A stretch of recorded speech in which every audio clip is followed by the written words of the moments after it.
Good morning friends, welcome to our YouTube channel Successera. मैं प्रियंका। जो भी शिक्षक नियोजन से अपडेट होता है सबसे पहले मैं आप लोग के लिए लेकर आती हूँ। आज का जो ये न्यूज़ है ये ईटीवी इंडिया भारत का न्यूज़ है। ईटीवी इंडिया बिहार भारत का न्यूज़ है। जी हाँ दोस्तों, कब होगा नियोजन, इस सवाल से हम सभी शिक्षकगण जूझ रहे हैं और काफ़ी दिनों से जूझ रहे हैं। कभी गवर्नमेंट के पास तो कभी हाई कोर्ट, कभी यहाँ तक कि सुप्रीम कोर्ट के फैसले का भी हमें इंतज़ार था। अब देखिए इसमें क्या खबर आई है। आज जो न्यूज़ है उसमें हम सबके विचार को डाला गया है। देखिए जो भी प्रवक्ता डाला है उनको तो थैंक्स, क्योंकि बहुत अच्छी बात को उन्होंने लेकर आई है। 2018 में निकली शिक्षक भर्ती प्रक्रिया आज तक नहीं हुई पूरी। नियोजन का टलना उठ रहा है ये सवाल। बिल्कुल 2018 में बिहार के लिए खुशखबरी थी कि आई थी कि 1,25,000 शिक्षकों की भर्ती निकली है। ऐसा कहा गया कि 6 महीने में नियोजन हो जाएगा। 2019 लोकसभा चुनाव बीत गए, अब बिहार चुनाव भी नज़दीक है। ऐसे में नियोजन न होना सरकार की मंशा पर सवाल खड़ा कर रहा है और सामने चुनाव भी है और सब चुनाव का हवाला देंगे कि आचार संहिता लग गया, अब नियोजन नहीं होगा, नई सरकार बनेगी, या भी बहुत कुछ। अभी देखते आगे क्या हमारे लिए इसमें खबर है। बिहार में वर्ष 2018 के आखिरी महीने में सरकार ने 1.5 लाख शिक्षकों के नियोजन की घोषणा की थी। नियोजन की प्रक्रिया पिछले साल जुलाई महीने में शुरू हुई। प्राथमिक शिक्षकों के करीब 90,000 और माध्यमिक उच्च माध्यमिक शिक्षकों के करीब 30,000 पदों पर नियोजन होना तय था, लेकिन पिछले एक साल में यह नियोजन भी पूरा नहीं हो पाया है।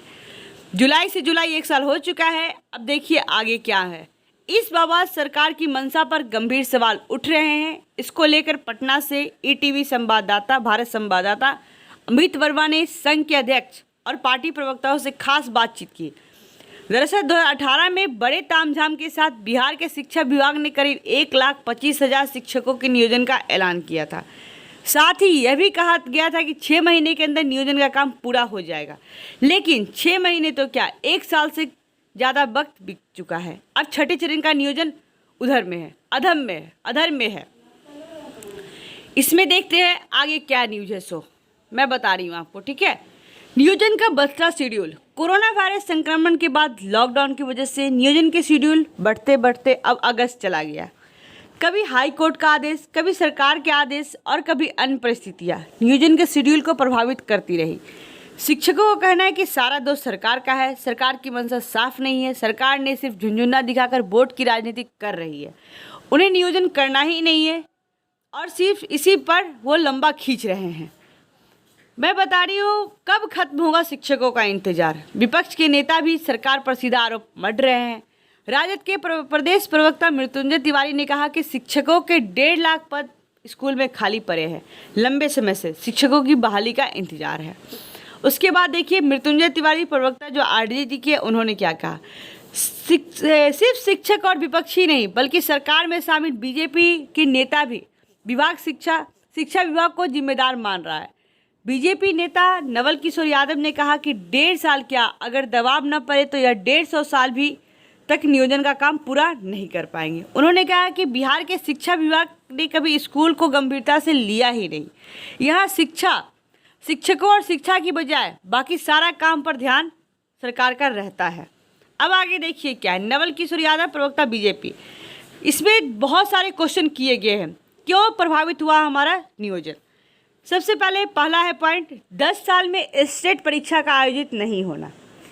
स्टेट टीचर एलिजिबिलिटी टेस्ट 10 साल में एक बार आता है हमारे यहाँ और +2 स्कूलों की संख्या बढ़ रही है, लेकिन टीचरों की वैकेंसी नहीं आती है। दूसरा पॉइंट क्या है, 2011 में STET पास करने वाले शिक्षकों के सर्टिफिकेट को मान्यता देने में देरी, वो देखिए।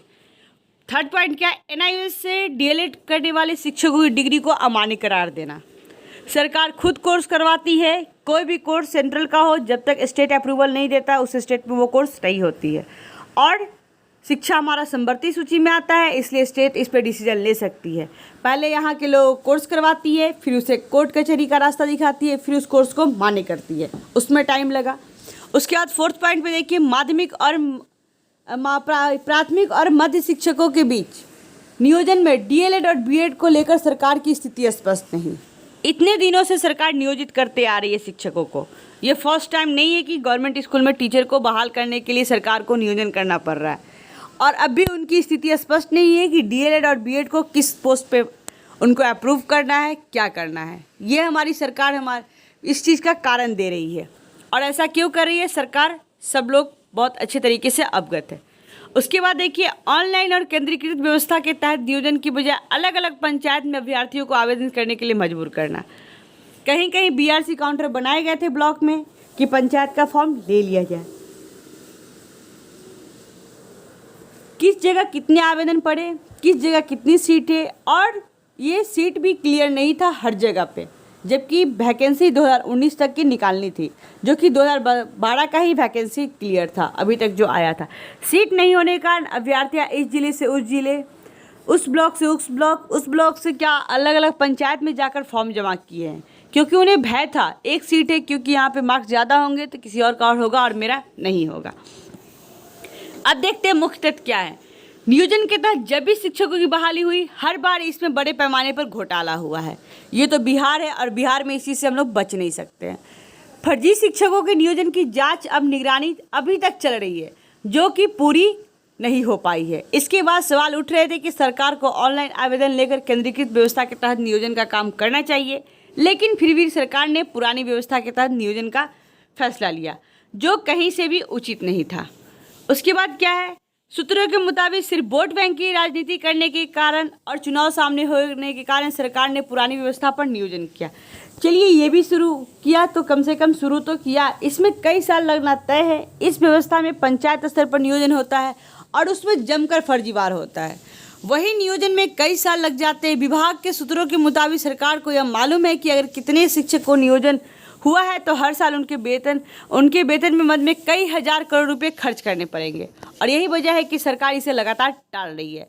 सरकार चाहती है कि जितना लंबा खींचेंगे उतना अच्छा होगा, क्योंकि अगर ये नियोजन 31 मार्च तक हो जाती या जून तक हो जाती तो उनके सैलरी पॉकेट से सैलरी लगभग 94,000 शिक्षकों की जाती, जो कि अभी भी उनके पास है। ये उनके लिए बहुत अच्छी बात है, क्योंकि सामने इलेक्शन है। तो ये सब थी कारण जो हमारे नियोजन को प्रभावित कर रहा था। अब हम शिक्षकगण को सोचना है हमारा नियोजन कैसे होगा। सब मिलकर आगे आए, विचार करें और देखिए क्या हम कर सकते हैं हमारे गवर्नमेंट के अगेंस्ट, क्योंकि वो तो नियोजन करने से रही। Thanks for watching this video. Thank you दोस्तों। इसे लाइक एंड शेयर और सब्सक्राइब करना बिल्कुल ना भूलें।